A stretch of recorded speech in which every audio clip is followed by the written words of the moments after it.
Hi friends, Sarika recipe मराठीमध्ये तुमचं खूप खूप स्वागत आहे। आज आपण एकदम ढाबा स्टाईल असं चमचमीत आणि झणझणीत छोले मसाला किंवा छोलेची भाजी कशी करायची ते पाहणार आहे। तुम्हाला बघून कळत असेल की ती मस्त अशी ही भाजी झालेली आहे। एकदम झणझणीत आणि एकदम चमचमीत अशी आणि एकदम साध्या सोप्या पद्धतीने छान बनवलेली आहे। बघा, नक्की करून बघा या पद्धतीने आणि या पद्धतीने एकदा करून बघा। तुम्हाला पण ही रेसिपी खूप आवडेल। झटपट अशी बनते बघा ही भाजी आणि एकदम चविष्ट आणि मस्त होते बघा। नक्की करून बघा। तर चला वेळ न घालवता व्हिडिओला सुरुवात करूया। इथे बघा, सर्वप्रथम मी छोले रात्रभर भिजवून घेतलेले आहेत।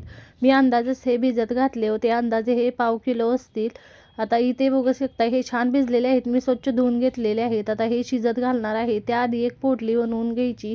त्यामध्ये एक दालचिनी, 2 मसाला वेलची, 3 ते 4 लवंग, 3 ते 4 काळी मिरी, 1 चमचा चहा पावडर आणि याच्यामध्ये 2 तमालपत्र घातलेले आहेत। आता याची पोटली बनवून घ्यायची आणि आपण छोले शिजताना घालायची। इथे बघू शकता कुकर घेतलेला आहे, त्यामध्ये सगळे छोले आपण काढून घेणार आहे। छान भिजलेले आहेत मऊसूद बघा। छोले भिजवताना थोडं मीठ घालायचं म्हणजे छान भिजतात बघा मऊसूद असे।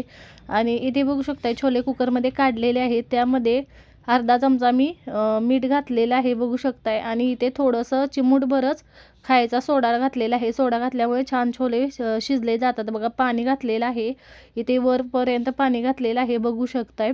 पाणी घालायचं, जी पोटली बनवलेली आहे ती यामध्ये घालायची, झाकण लावायचं आहे। आता याला झाकण लावून मीडियम फ्लेमवर 4 ते 5 शिट्ट्या करून घेणार आहे। इथे बघा, इथे 4 ते 5 शिट्ट्या झाल्यानंतर कुकर थंड झालेला आहे। ही पोटली काढून घ्यायची। यांनी यातले थोडे शिजलेले छोले बाजूला काढून घ्यायचे बघा। छान असे शिजलेले आहेत बघू शकता, एकदम मऊसूद असे छान असे 4 ते 5 शिट्ट्या देऊन घेतलेले आहेत बघा। आता हे मी थोडेसे बाजूला काढून घेते, म्हणजे मॅश करून आपण छोल्यांच्या मध्ये घालणार, म्हणजे भाजी छान मिळून येते बघा। ते थोडेसे काढलेले आहेत बघा, या पद्धतीने मॅश करून घ्यायचे बघा। आता आपण भाजी बनवणार आहे, त्यासाठी कढई गरम करायला ठेवलेले आहे। त्यामध्ये अंदाजे छोटी 1 ते 1.5 पळी मी तेल घातलेलं आहे बघू शकता। यामध्ये तेल थोडं गरम झालं की त्यामध्ये जिरे घालायचे थोडेसे। इथे बघू शकताय थोडेसे आपण जिरे घालून घ्यायचं आणि जिरे छान असे फुललेले आहेत। आता त्यामध्ये थोडंसं पाव चमचा हिंग घालून घ्यायचं आहे। इथे बघू शकताय जिरे छान फुललेले आहेत, त्यामध्ये थोडंसं मी हिंग घालून घेते। हिंग पण छान असं इथे परतलेलं आहे। त्यामध्ये 1 चमचा मी आले लसूण पेस्ट घातलेली आहे बघा। आले लसूण पेस्ट पण चांगली परतून घ्यायची, कच्चेपणा जाईपर्यंत। इथे बघू शकताय त्यानंतर मी 2 इथे मीडियम साईजचे कांदे असे एकदम बारीक असे चॉपरमध्ये बारीक कट करून घेतलेले आहेत बघा। ते घातलेलं आहे। कांदा आपल्याला मऊ करून घ्यायचा आहे। इथे कांदा चांगला मऊ झालेला आहे। आता याच्यामध्ये 2 ते 3 मीडियम साईजचे टोमॅटोची प्युरी करून घेतलेली आहे, ती घालून घ्यायची। आणि हे याच्यामध्ये थोडंसं मीठ घालायचं, म्हणजे छान असं परतलं जातं बघा लवकर। इथे बघू शकता मीठ घातलेलं आहे। आणि आता हे छान मिक्स करून तेल सुटेपर्यंत चांगलं परतून घ्यायचं आहे। तो हलवायचं आपल्याला, याला छान असं सतत हलवत तेल सुटेपर्यंत परतून घ्यायचं आहे। या पद्धतीने बघा, खाली लागू शकतं तेल छान सुटलेलं आहे बघू शकताय, परतलेलं आहे, याला छान तेल सुटलेलं आहे। आता याच्यामध्ये सुके मसाले घालून घेऊया। इथे बघू शकताय मी 1 ते 1.5 चमचा होईल एवढं धनेपूड घालून घेते।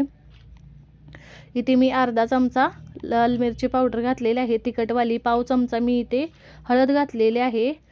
इथे अर्धा चमचा मी गरम मसाला घातलेला आहे आणि 1 ते 1.5 चमचा छोले मसाला घातलेला आहे। तुमच्या आवडीने तुम्ही मसाले घालू शकता। मसाले मी घालून यामध्ये मिक्स करून घेते बघा। व्यवस्थित मसाले आपल्याला मिक्स करून घ्यायचे आणि याच्यामध्ये मसाले मी मिक्स करून घेणार आहे। थोडीशी मी याच्यामध्ये आमचूर पावडर टाकते, तुमच्या आवडीनुसार तुम्ही मसाले घाला। थोडीशी आमचूर पावडर घातलेली आहे। तेल सुटेपर्यंत मसाले आपल्याला चांगले परतून घ्यायचे आहेत। इथे बघू शकता मिक्स करून घेतलेलं आहे आणि तेल सुटेपर्यंत थोडेसे परतून घ्यायचे आहेत। इथे छान असं मसाल्यांना तेल सुटलेलं आहे बघू शकताय तुम्ही।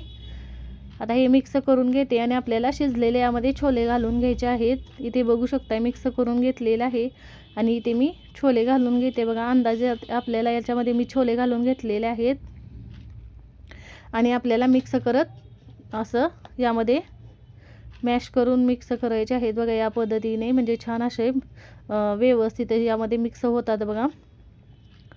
व्यवस्थित असं मिक्स करून घेतलेलं आहे. थोडंसं मी गरम पाणी पण घालणार आहे याच्यामध्ये, पण पाणी तुमच्या अंदाजाने घाला. भाजी तुम्हाला कशी घट्ट पातळ बनवायची तशी पण पाणी गरमच घाला. आणि मॅश केलेले छोले पण घालून घ्यायचे आहेत याच्यामध्ये. इथे बघू शकता मॅश केलेले छोले पण घातलेले आहे. छान भाजी मिळून येते बघा. असे छोले थोडेसे मॅश करून घ्यायचे आणि घालायचे, म्हणजे भाजी छान मिळून येते बघा. एकदम एकसारखी दाटसर होते बघा. छान भाजी झालेली आहे. आता गॅसची फ्लेम आपल्याला इथे मीडियम करायची आणि छान छोले आपल्याला शिजवून घ्यायचे आहेत 4 ते 5 मिनटं. इथे बघू शकताय छोले मी चांगले शिजवून घेतलेले आहेत. 4 ते 5 मिनटं छान शिजलेले आहेत बघा. त्यानंतर मी इथे यामध्ये बारीक चिरलेली कोथिंबीर घातलेली आहे. आता मिक्स करून घेतलेलं आहे. याच्यावर आपण तडका देऊन घेणार आहे. इथे बघू शकताय भाजी तयार झाल्यानंतर शेवटी तडका देऊन घ्यायचा. तुम्ही तुमच्या आवडीनुसार त्यामध्ये साहित्य घालू शकता. मी इथे तेल गरम करून घेतलेलं आहे. 2 अद्रकचे तुकडे, 1 हिरवी मिरची कट करून घेतलेली आहे आणि 2 सुक्या लाल मिरच्या मी घातलेल्या आहेत आणि थोडीशी काश्मीरी लाल मिरची पावडर घालते. मिक्स करून यावर घालायचा. छान चव लागते बघा भाजीला. तुमच्या आवडीनुसार तुम्ही तडक्यामध्ये साहित्य घालू शकता. इथे मी तडका घातलेला आहे. वरून छान तडका लागलेला आहे. मिक्स करून घेते. मस्त अशी आपली ढाबा स्टाईल एकदम मस्त असं छोले मसाला तयार झालेला आहे. बघू शकताय चमचमीत झणझणीत छान भाजी तयार झालेली आहे. नक्की या पद्धतीने तुम्ही करून बघा. मस्त लागते बघा. छान अशी झालेली आहे. नक्की एकदा करून बघा. तुम्हाला पण ही रेसिपी खूप आवडेल. कमेंटमध्ये जरूर सांगा तुम्हाला आजचा व्हिडिओ कसा वाटला. व्हिडिओ आवडला असेल तर व्हिडिओला लाईक करा, शेअर करा. चॅनलवर नवीन असाल तर चॅनलला सबस्क्राईब करा, बेल आयकॉनला क्लिक करा. तुम्ही या पद्धतीने साध्या सोप्या पद्धतीने कमी साहित्यात तेवढेच चविष्ट असं छोले मसाला एकदम छान भाजी झालेली आहे. या पद्धतीने नक्की करून बघा. मला पण ही रेसिपी खूप आवडेल. व्हिडिओ पाहिल्याबद्दल धन्यवाद.